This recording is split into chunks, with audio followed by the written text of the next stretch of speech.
Man, I just started re-recording this video because of freaking group chat notification, dude. I fucking hate group chats.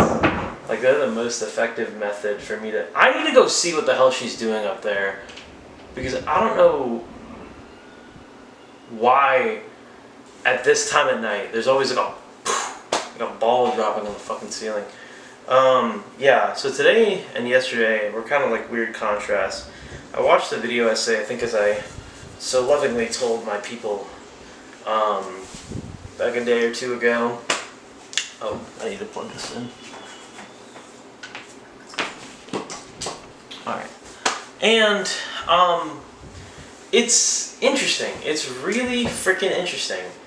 So, I watched this video essay, 2 of them in fact, yesterday, and I did some good stuff. I did good work. I felt good. I felt like I was coming back into myself. And then I did something that was kind of maybe misaligned with my priorities. I think it's a very accurate description. Boop. And I felt bad about it. Felt bad this morning about it. This day's been kind of a slog. Played Mouthwashing. Jesus Christ, dude. What a game. What a game. Never playing that again. That was terrible. You should play it. Jesus Christ. Oh God, Jimmy Y. Yeah. Anyways, what else did I have to say?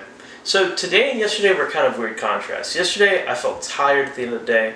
I felt good. Today I feel tired, but I feel sick. Not like in a bad sick, more like an anxious sick. And like the video was saying, I think that the more and more I go into this journey of finding myself again, I guess you could say, the more and more I feel like this is going to be true. That I wake up thinking, I experience the day thinking something like looking at myself in the mirror, seeing the person that I've become, and thinking, this isn't who I am. Not at my core, I don't think. I think that there's versions of the self that isn't just the observer. There's the observer, which is there, constantly kind of neutral, can choose to align itself with different points of view. But there's your ideal self, and then I think that there's something kind of below that, your core self. Ideal is kind of like who you want to be. Core self is, I think, who you are in a neutral sense. I'm somebody who likes technology and likes to make things, and I'm creative, and this isn't necessarily good or bad, it's just describing who I am as a person. Then you've got kind of parts of yourself that are concurrent, or I guess you could say your current self, which is the habits that you partake in, the people that you hang around with. And I don't really have a coherent theory here, but that's kind of the way that I look at it. And I guess what I'm trying to say is that yesterday I felt my real core self coming back. I felt good. I felt like I was doing choices that aligned with my interests and aligned with who I am for now, just for the first time in a while. And then later on in the day yesterday I didn't do that, and then today I didn't do that a lot either. And I'm realizing how much I've been abnegating myself, how much I've been kind of just giving into fear, but how much of myself I've let go. And it's horrifying. And it's not like I'm not going to be scared. It's not like there's no on-off switch. It's going to be a hard fucking journey to get back to somewhere where I feel like I can really be me. But I guess what I'm trying to say is I'm tired of making choices that I think contradict the person that I am / want to be. Because even the ideal self is, I feel like, only a fabrication. There's something, though, that makes you you, down at the core of who you are. And I don't know if trauma necessarily dictates that. Maybe it does, maybe it doesn't. But I'm not a traumatized enough person, or maybe I just don't see it enough to think that my trauma has made me who I am. I think that those negative aspects of yourself, those parts of you that you act out, that you feed into, those aren't necessarily you, They're just things that you do. You have to take responsibility for them, for sure. But that doesn't mean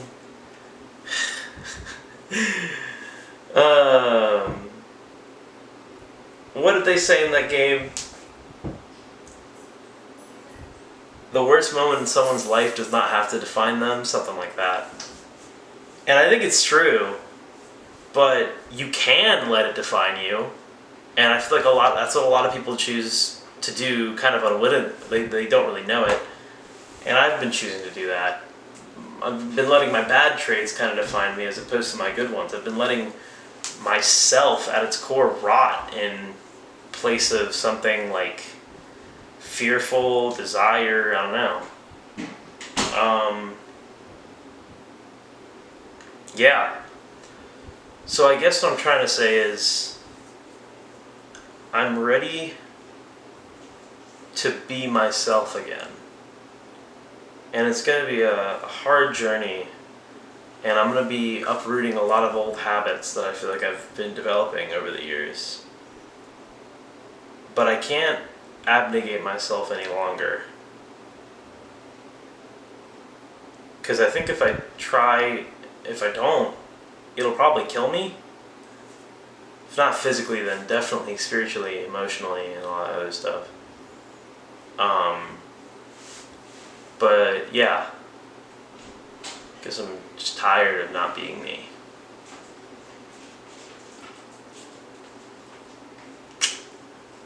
Don't really know what else there is to say after that. I could come up with some plan, but I feel like the only plan is to just be more aware of who I think I am and to not be so harsh on myself. Like, no one's bullied themselves into being better. I mean, maybe some people have, but if you want to get to a person, if you're trying to get back to be the person that you think you are after doing things that don't align with your values, like choosing to hang around the wrong people, or doing a lot of drugs, or having bad habits, or making bad choices, then, I mean, I don't think that you can bully yourself into doing that, but you also can't coddle yourself, you know? You have to, like, love yourself, but you gotta learn, still realize, like, it's no one's gonna do this for you. You have to do it for yourself. And people can help, but at the end of the day, the work has to be done by you. And it's not gonna be easy, it's not gonna be fun. And not that it's not gonna be satisfying, but it's not gonna be as interesting as, like, your phone or those bad habits, because that's the reason that they're there, is because they're suppressants. This is some good feeling, it's fulfilling, but like the growth to be you is a good feeling, it's fulfilling, but it's not something that, like, you've got your reptile brain that's got those core functions, and then your higher level, like upper frontal cortex and all that other shit, part of your brain, and I think this is somewhere in the middle, where it's something that does heavily affect who you are. But I don't know where I was going with that. Anyways, yeah, it's not gonna be fun, but it'll be worth it. It won't feel good, but it will feel like the best thing that you've ever done, kind of thing.